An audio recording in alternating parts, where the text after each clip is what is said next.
నువ్వు దేవుని ముందు మోకాళ్ళు వేసినప్పుడు ముందు అడగాల్సినది ఏంటంటే, నీ వలే నన్ను చెయ్యి,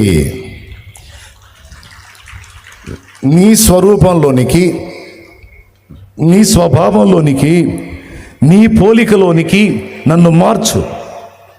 ఇది తమ్ముడు, ఇది అక్క, ఇది అన్న, ఇది చెల్లి, మనం ఎప్పుడు దేవుణ్ణి అడగవలసిన ప్రధానమైన ముఖ్యమైన కోరికే.